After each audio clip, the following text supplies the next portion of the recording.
تو as a تاجر chairman آپ نے کبھی ان سے بات کر کے چیزوں کو بہتر کرنے کی کوشش کی کہ کیونکہ جتنا ان کا انفلوئنس تھا اس شہر میں، اگر وہ کچھ کرنا چاہتے اس حوالے سے تو بہت کچھ کر سکتے تھے کہ جس سے لوگ جو ہیں وہ کاروباری لوگوں کو سہولت فراہم کریں اور شہر کا جو ہے وہ معیشت کا پہیہ جو ہے وہ آسانی سے چلتا رہے. دیکھیے اگر ہم زیادہ پیچھے جا کے دیکھیں تو ایک وقت تھا جب سیاسی جماعتیں آزادانہ ماحول میں بات کر سکتی تھیں. ان پر کم ریسٹرکشنز تھیں. ان پر رسالت کم تھی، ان کے اوپر انفلوئنس کم تھا.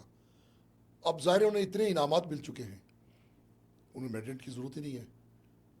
وہ منظور نظر ہوتے ہیں اور اقتدار میں آ جاتے ہیں. تو انہیں اچھا بننے کی ضرورت ہی نہیں ہے عوام کی نظر میں. اچھا تو جب بنے جب انہیں ووٹ کا سہارا لیں. انہیں ووٹ درکار ہو. جی. بغیر ووٹ کے جب انہیں اقتدار مل جاتا ہے، وزارتیں مل جاتی ہیں، شکست کھا کر بھی وہ جیتنے والوں پہ برتر ہو جاتے ہیں.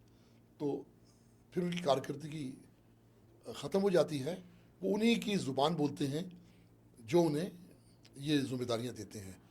تو اب جس سے بھی بات کریں وہ اگر ان کے دائرۂ اختیار سے باہر ہوتی ہے تو وہ آئیں بائیں شائیں کرتے ہیں. تو اس لیے میں سمجھتا ہوں کہ آج جتنی بھی سیاسی جماعتیں ہیں جو کہ اقتدار میں ہیں، ان کی نہ اپنی زبان ہے، نہ اپنے اختیارات ہیں، نہ اپنی طاقت ہے، نہ اپنی کوئی حیثیت ہے، نہ ان کا اپنا کوئی مینڈیٹ ہے. یہ سب نوکری پہ لگے ہوئے ہیں. انہوں نے ملازمتیں قبول کر لی ہیں. جیسے کسی دکان کا مالک ہے، وہ دیکھے کہ اب میری دکان تو چل نہیں رہی، کہیں ملازمت کر لے. یہ سب ایک ہی ادارے میں ملازم ہو گئے ہیں. اب گلی سڑا جو نظام ہے جمہوریت کا، سو کالڈ جمہوریت کہہ لیں، تو گھوم پھر کے انہی چہروں نے جو ہے وہ واپس آنا ہے. چاہے اس میں ایم کیو ایم ہو، پیپلز پارٹی ہو، پی ٹی آئی ہو. کراچی کے حوالے سے تو یہی ابھی پولیٹیکل پارٹیز نظر آتی ہیں. تو آپ کو کیا لگتا ہے کہ کون سی پارٹی ایسی ہے کہ جو آ جائے اور اس کو اختیارات اگر مل جائیں فار ایگزامپل تو وہ کچھ آ کے جو ہے وہ بہتری کر سکتی ہے؟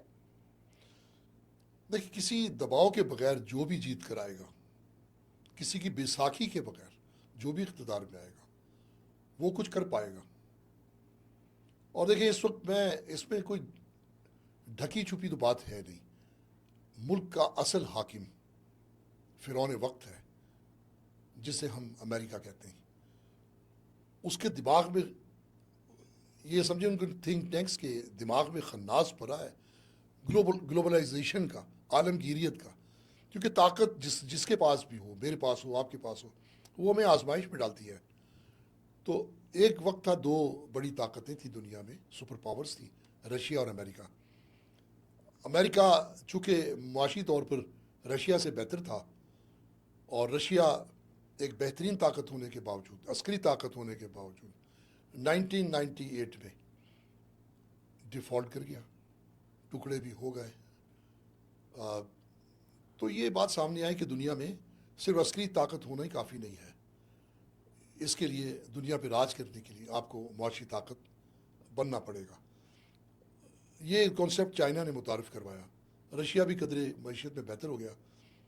آج دیکھیں چائنا اپنی دھن میں مگن ہے، اور وہ دنیا کو تجارتی طور پر پوری طرح اس سے وہ تسلط قائم کر چکا ہے.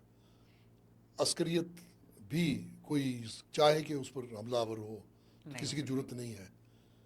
اب پاکستان میں بھی صورتحال جو زیادہ خراب ہوئی وہ پاکستان کے وہ قرضے تھے جن کی بنا پہ ہم آئی ایم ایف کے سامنے بہت ساری شرائط لینے پر، اس کی شرائط قبول کرنے پر مجبور ہوئے. اب بھی دیکھیے جو ملک جو پہلی معیشت کمزور ہے، جی ڈی پی جس کا 2% سے بھی نیچے ہے، مہنگائی جو ہے وہ بدترین ہے، تجارت اس کی روبہ زوال ہے، انڈسٹری اس کی ختم ہے، سرمایہ کار آنے کو تیار نہیں ہے. اب پھر وہ گھوم پھر کے قرضوں کی طرف ہی آتے ہیں. تو یہ سبب ہے کہ پاکستان جو 8 لاکھ سے زائد فوج رکھنے والا ملک ہے، ایٹمی طاقت ہے، اسے ہر کوئی جھاڑتا ہے، ہر کوئی بٹھا دیتا ہے، کوئی اس کی اہمیت نہیں ہے. دیکھیں ایک آدمی ہے، اس کے پاس سب کچھ ہے لیکن پیسہ نہیں ہے. آپ 2000 گز کے بنگلے میں رہتے ہیں اور آپ کھانا عبداللہ شاہ غازی کے مزار پہ بیٹھ کے کھاتے ہیں، تو آپ کی کیا حیثیت رہ جاتی ہے؟ پاکستان جنت نظیر ملک ہے. پاکستان میں ان گنت بیش قیمت منرلز ہیں. پاکستان وہ مملکت ہے جو خزانوں کے انبار پہ بیٹھا ہے لیکن بھیک مانگ کر کھاتا ہے، تو اس کے اسباب بھی تو دیکھیں. ہمارے آج تک 78 سال ہو گئے ہیں، کوئی ایسا عمل شروع نہیں ہوا جو پاکستان کی تعمیر کے لیے ہو. چینا جپٹی چل رہی ہے اقتدار کی، پیسے کی. ماضی میں جتنے بھی ہمارے بڑی پارٹیاں تھیں، دیکھیے انہوں نے ایسا سوچا ہی نہیں کہ ملک میں رہنے پتہ تھا کہ آج ہم جو پیسہ اکٹھا کر رہے ہیں کل کلاں کو اس کا چونکہ حساب ہوگا، تو انہوں نے سب کچھ بار منتقل کر دیا.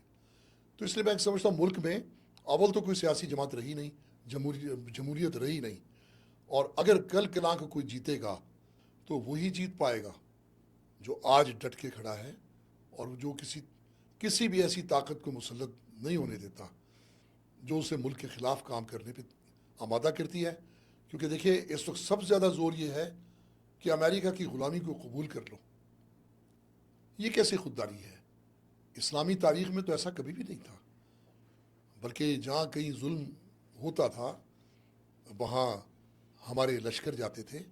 صرف ایک ظلم ایسی بات تھی کہ ایک ایسا کہ جس پر آپ دیکھیے صلاح الدین ایوبی جو ظالموں کے خلاف یا وہ غاصبوں کے خلاف انہوں نے اکٹھا کیا ساری یروشلم کی آزادی کے لیے.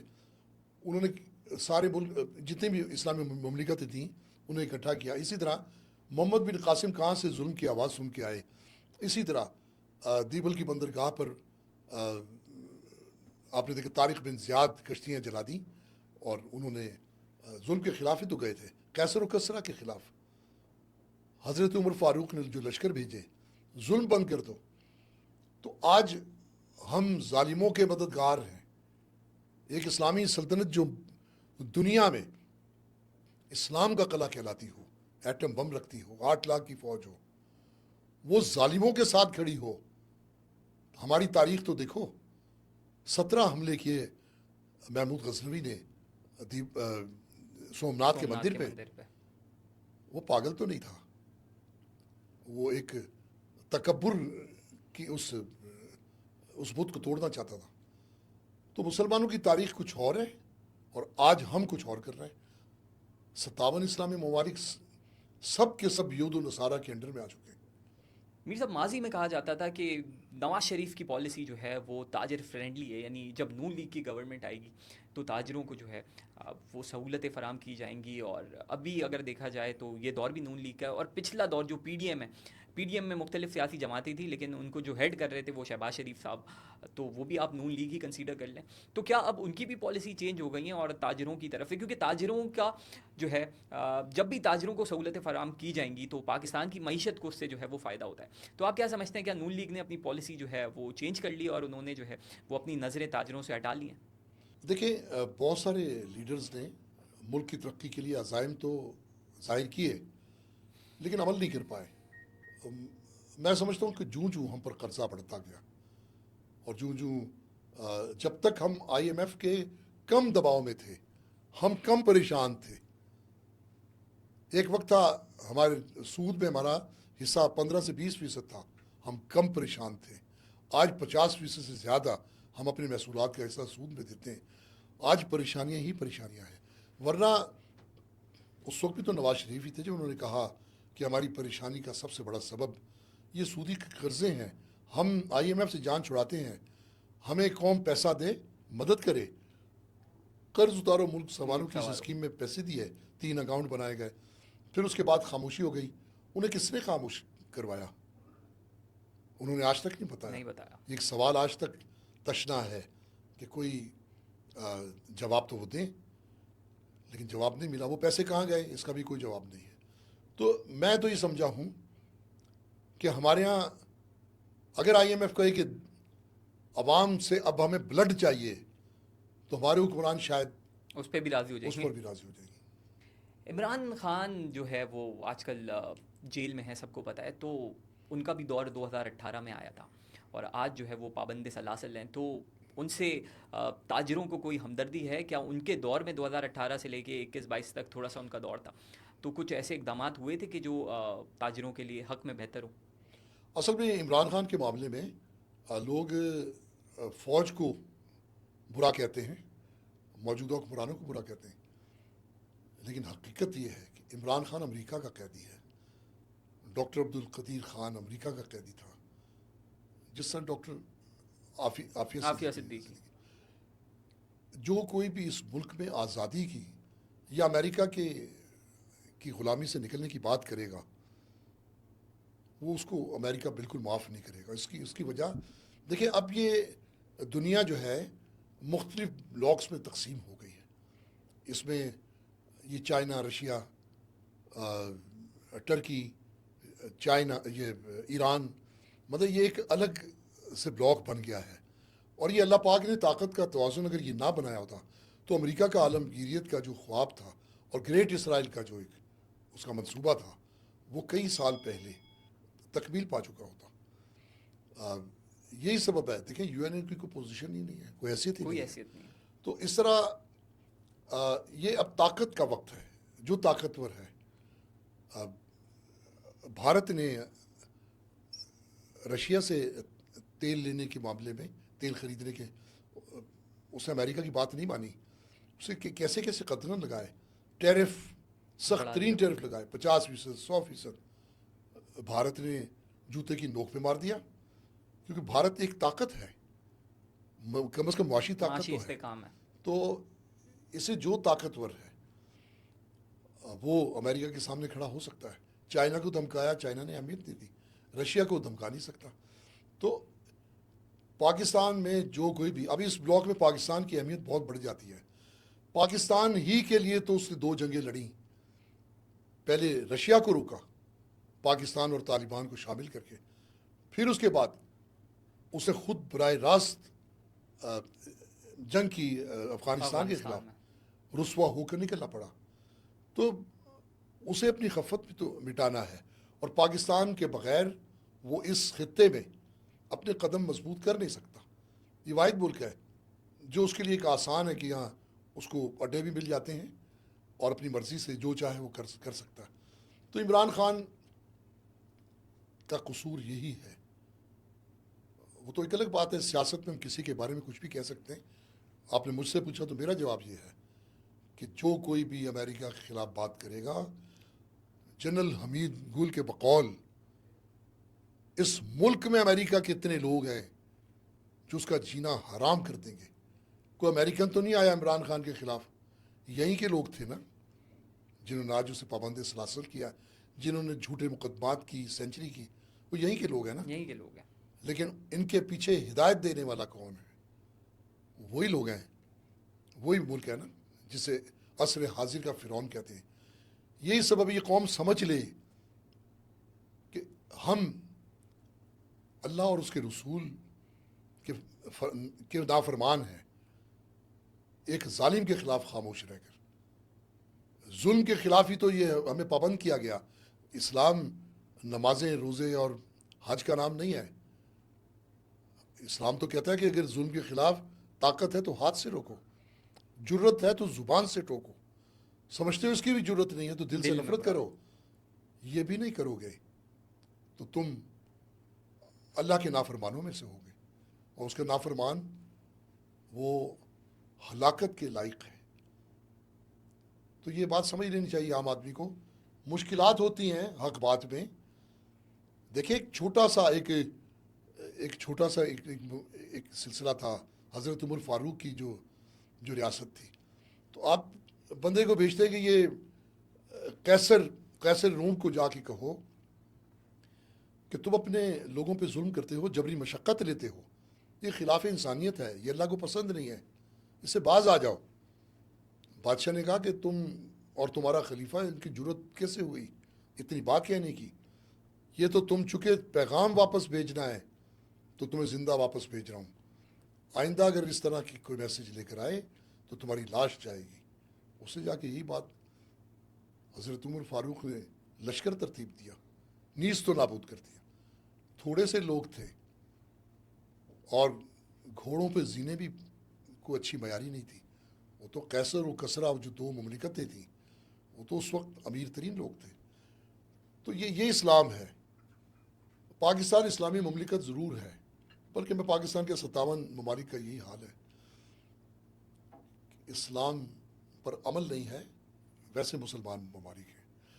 تو حق کے لیے بات کریں.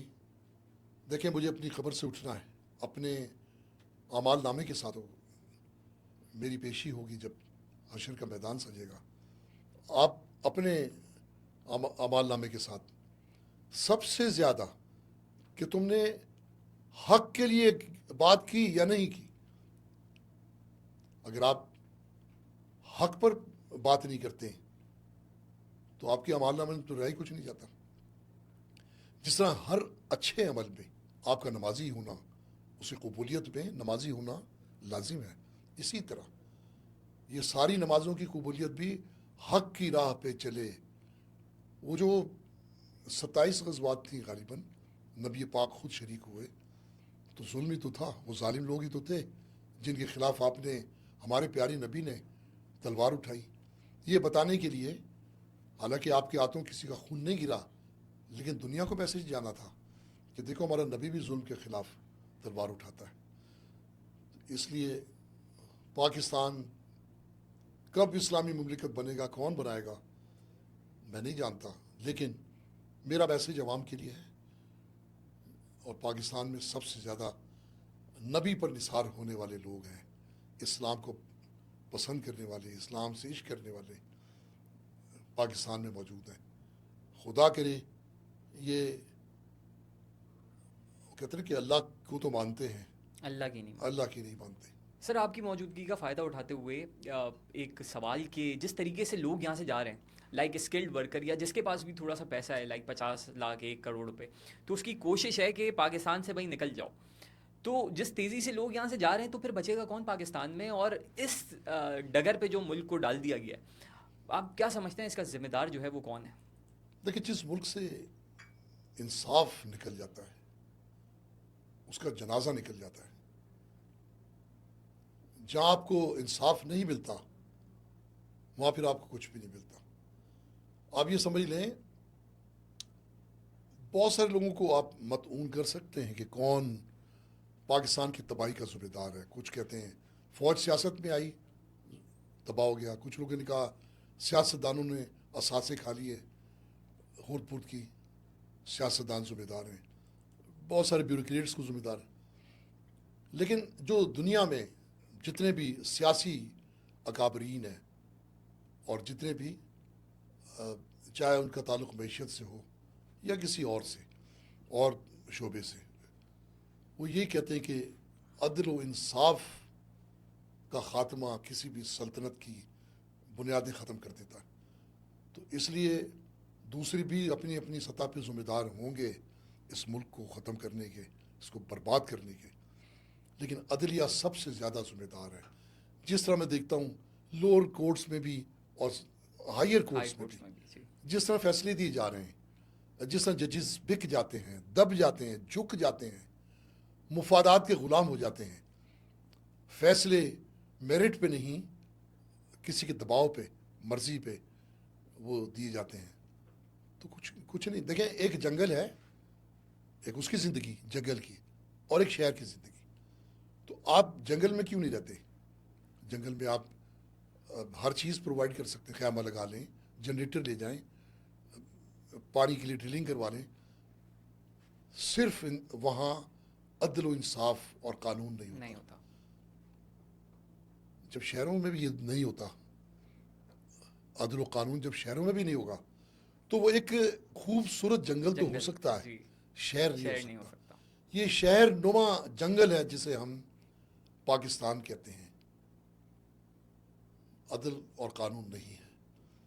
تو باقی اسی طرح لوگ نکلتے جائیں گے, کون رہ جائے گا پیچھے؟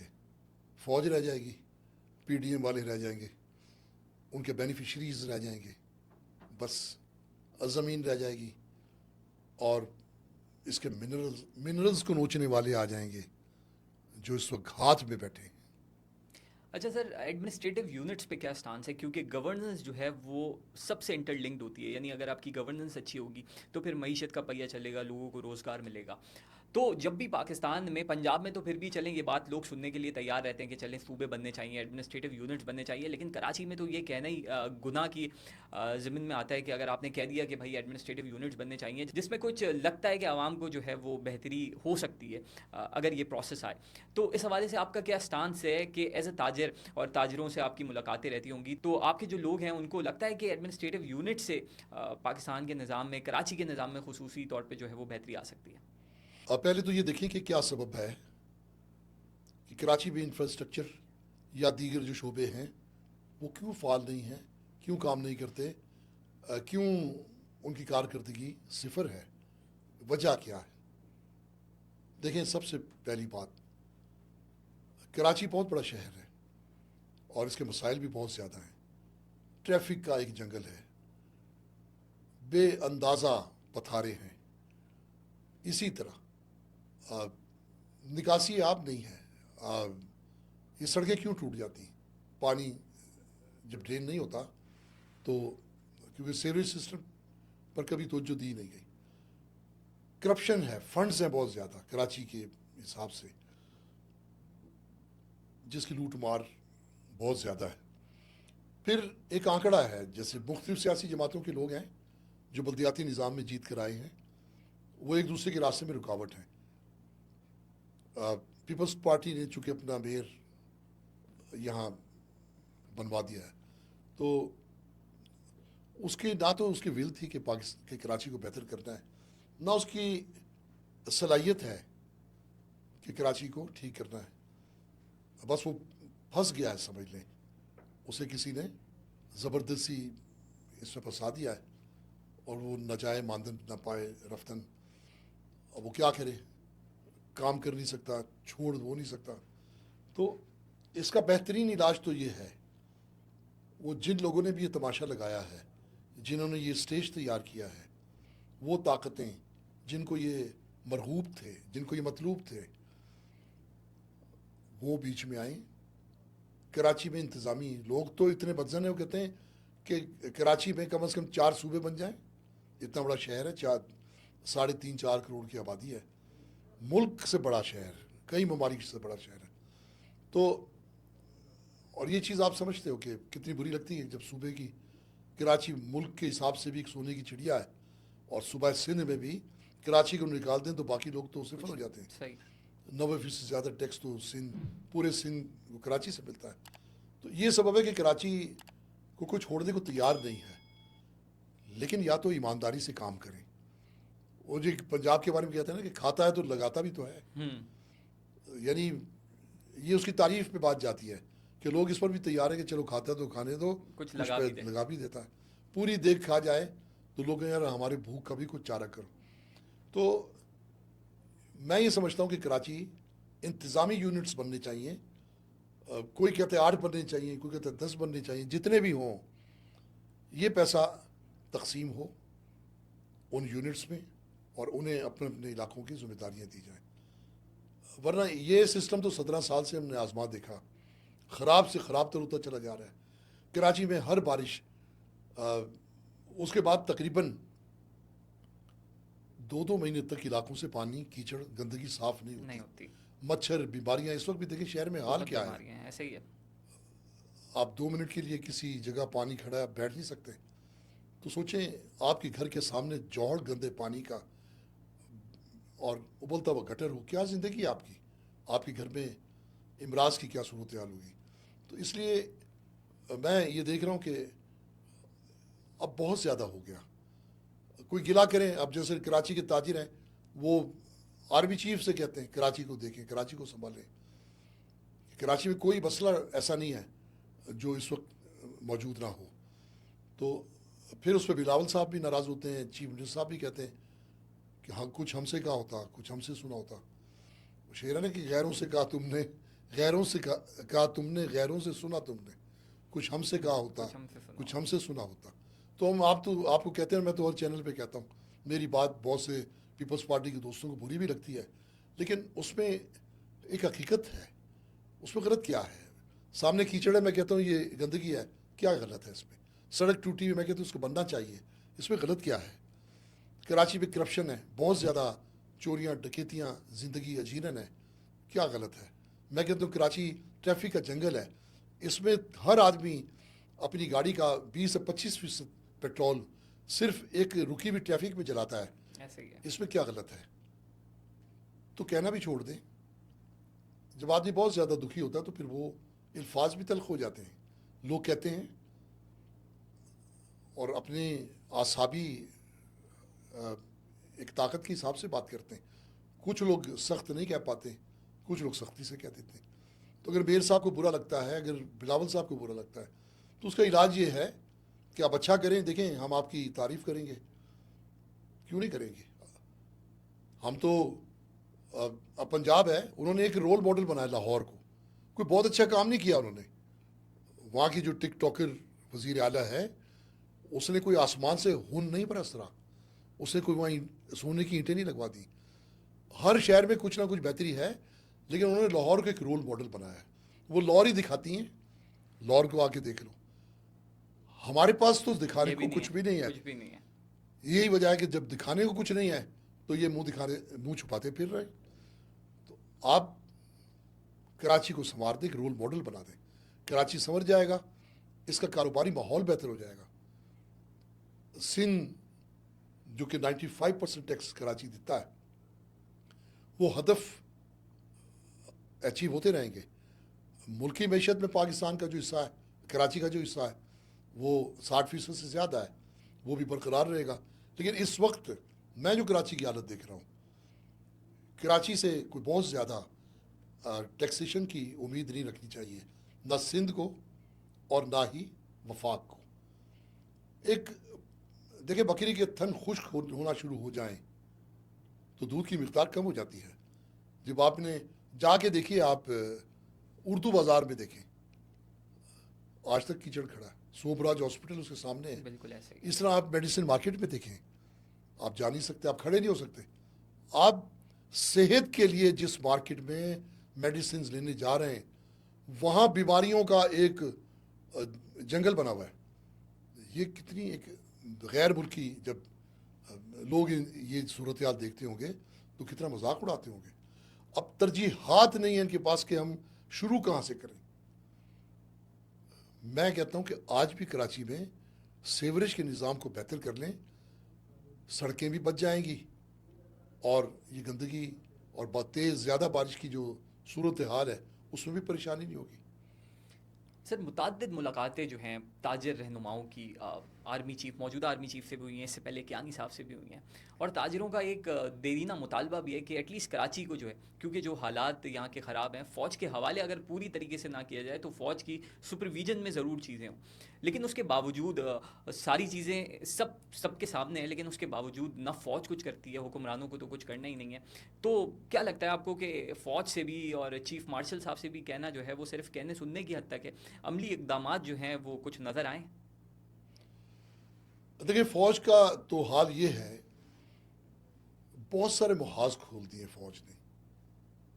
وہ لوگ کل تک جو لوگ ہمارا حصار تھے، وہ کہتے ہیں نا، جس پہ تکیہ تھا، جن پہ تکیہ تھا وہی پتے ہوا دینے لگے. وہی افغانستان ہماری بقا کے لیے کام کرتا تھا، محسن تصور کرتا تھا. آج ہم اس پر حملہ آور ہونے کی باتیں کر رہے ہیں، اور شاید کوئی ایک آدھ اٹیک ہو بھی گیا ہے. ایران ہے، ہمارے لیے اس کی بڑی اہمیت ہے، لیکن ہمارے ایران کے ساتھ بھی اچھے تعلقات نہیں ہیں. اسی طرح ہمارا دوست کون ہے؟ میں تو یہ سوچتا ہوں، جسے ہم دوست سمجھتے ہیں. امریکہ تو سمجھنا بھی کلام پاک کی بے حرمتی والی بات ہے، جو آیت ہے کلام پاک میں، کہ ہم یہ بات اگر کہیں تو یہ بھی نفی ہے کہ یہ یہود و نصارہ یہ آپس میں ایک دوسرے کے دوست تو ہیں، تمہارے نہیں ہو تمہارے سکتے، دوست نہیں ہو سکتے. ان سے دوستی مت کرو، یہ تمہارے کھلے دشمن ہیں، تمہارے دوست نہیں ہو سکتے. تو آج ہم انہی کے اوپر ڈپینڈ کر رہے ہیں. جس طرح ہم ٹرمپ کے سامنے پیچھے جاتے ہیں تو ہم سمجھتے ہیں کہ خدا کے بعد یہی ہے جو ہمارا والی ہے، جبکہ مسلم امہ کو اکٹھا ہونے نہیں دیتا وہی امریکہ. تو اب ہمارے لیے فوج پہ انحصار کرنا مشکل ہے. روزانہ درجن بھر ہمارے جوان شہید ہو رہے ہیں، اور یہ جن کی ہم بات کر رہے ہیں، جو ہمارے غزلی دشمن انڈیا ہے، اس کی اب افغانستان کے ساتھ پوری طرح گٹھ جوڑ ہے، اور میں سمجھتا ہوں کہ اب وہ یہ شاید سرگرمیاں تیز ہو جائیں فوج کے خلاف. اب شہروں میں ہم فوج کو نہیں گھسیٹ سکتے. اب فوج یہ تو کر سکتی ہے کہ انہیں بہتر کرے، ورنہ تو دیکھیں اس وقت کراچی جیسے ملک شہر کے حالات یہ ہیں کہ آرٹیکل 245 کے تحت میں خود یہ بات کہتا ہوں کہ فوج کو کراچی میں ٹیک اوور کر لینا چاہیے. حد درجہ کرپشن، حد درجہ لا قانونیت، اور فنڈز جس طریقے سے یہاں خورد برد ہو رہے ہیں، جس طرح یہاں حکومت سندھ لا تعلق ہے کراچی کے لوگوں کے مسائل سے، تو یہ بات تو بنتی ہے نا، کس کو پکاریں ہم ڈائریکٹ جا کے امریکن اب ٹرمپ سے تو نہیں کہہ سکتے، کس سے کہیں؟ اس ملک میں پھر کون بڑا رہ جاتا ہے؟ جب حکومتیں فیلئر ہوتی ہیں، صوبے فیلئر کی طرف جاتے ہیں، تو ہم ہمیشہ آرمی چیف کو پکارتے ہیں یا پھر چیف جسٹس آف پاکستان کو پکارتے ہیں. تو چیف جسٹس کو پکارنا تو ایسی ہے جیسے آپ نے کسی پتھر کو آواز دی، اور آرمی ایسا ہی جیسے ایک شیر بہت سارے ویڈیو میں پھنسا ہوا ہے، گھرا ہوا ہے. تو اللہ پاک اس ملک پہ اپنا رحم فرمائے. فوج ایک مضبوط فوج ہو تو ملک ہوتا ہے، ملک قائم رہتا ہے، اور عوام فوج کے پیچھے کھڑی ہو تو فوج کی طاقت 10 گنا بڑھ جاتی ہے. تو ایک تو فوج ایسا کوئی کام نہ کرے لوگ ناراض ہوں، اور دوسرا یہ کہ ایسے نت نئے محاذ نہ کھولے کہ جو ہماری استعداد سے زیادہ ہوں. ہمارے پاس، ہم فوج پہ فخر کرتے ہیں اور قابل فخر ہے بھی، لیکن ہماری معیشت کی جو زبوں حاوی ہے یہ فوج کی طاقت کو بھی کمزور کرتی ہے. جیسے میں نے رشیا کی مثال دی، تو یہ ملک جنگ کا متمل بھی نہیں ہو سکتا.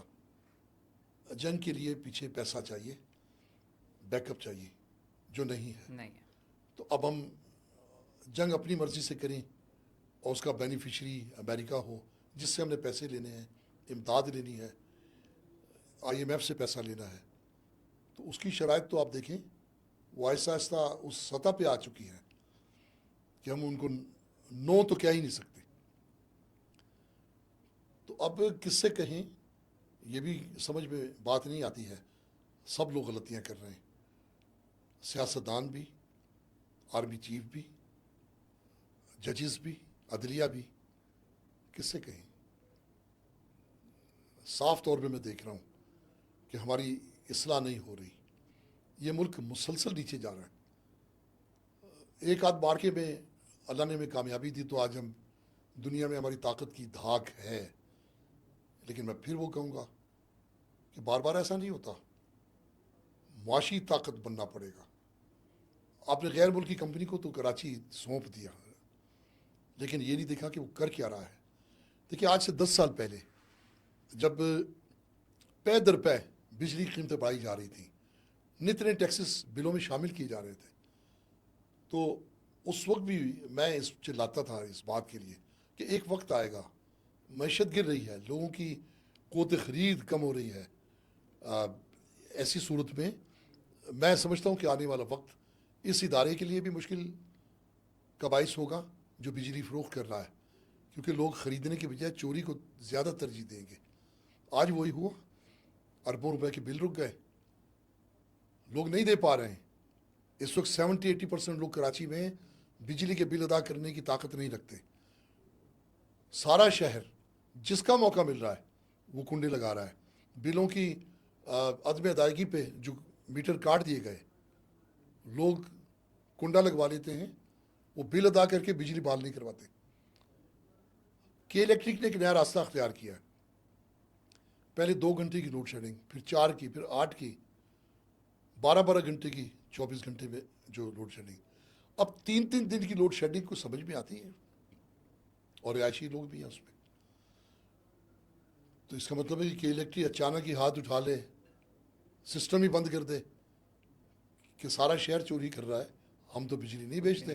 وہ کہہ بھی رہے ہیں ہمیں بیچنے میں دلچسپی بھی نہیں ہے، ہمیں کون سا فائدہ ہو رہا ہے. اب اس کا علاج بھی میں تجویز کرتا ہوں کہ کیسے بہتر ہوگا.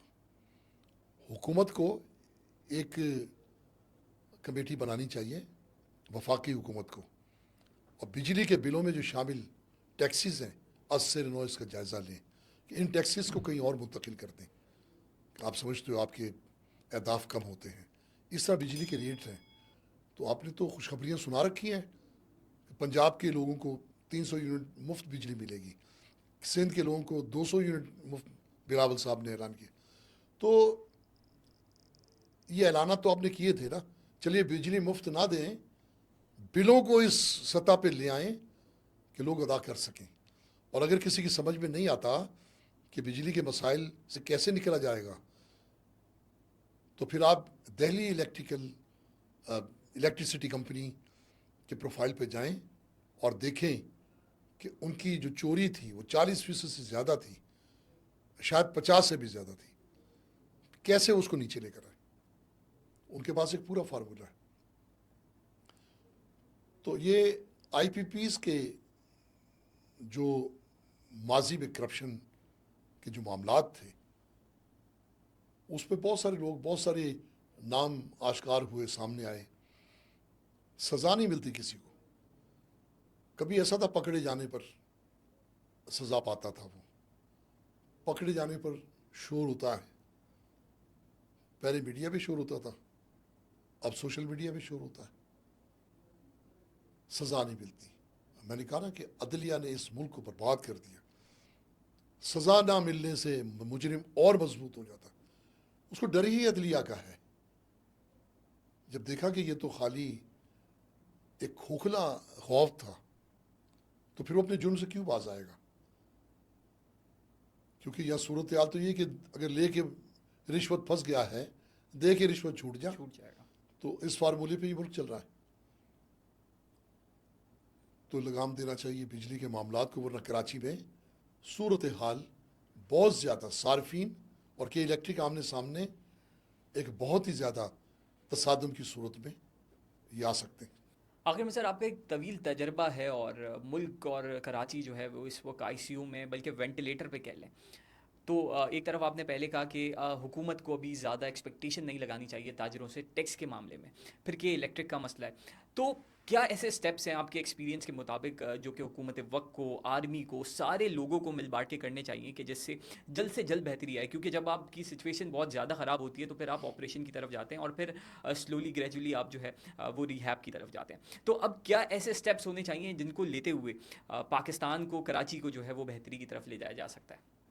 دیکھیں, یہ بہت پہلے ایسا ہو جانا چاہیے تھا, نہیں ہوا تو اب ہو جائے. ملک میں جتنے بھی سٹیک ہولڈرز ہیں ان کو بٹھا کر ایک مکالمہ ہونا چاہیے. قومیں اس سے زیادہ برے حالات میں چلی جاتی ہیں. جیسے میں اکثر ایک مثال دیتا ہوں کہ فرانس دوسری جنگ عظیم میں واٹرلو کی جنگ میں شکست کھا گیا. اس وقت فوج کا جنرل نیپولین بوناپارٹ تھا. تو شکست کے بعد اس نے پوری قوم کو دیکھا کہ یہ جس سکتے میں ہیں, جس یہ دکھ اور سوفتے میں, تو اس نے ریڈیو پہ تقریر کرتے ہوئے کہا کہ تم مجھے پڑھی لکھی مائے دو, میں تمہیں عظیم قوم بنا دوں گا. اس طرح ایک مکالمہ ہونا چاہیے, ایک میسج ہونا چاہیے. دیکھیے, ملک سے بھاگنا اس کا حل نہیں ہے. میں بھی جا سکتا ہوں اپنی فیملی کو لے کے ملک سے باہر, اس کی بھی اللہ کو جواب داری ہے.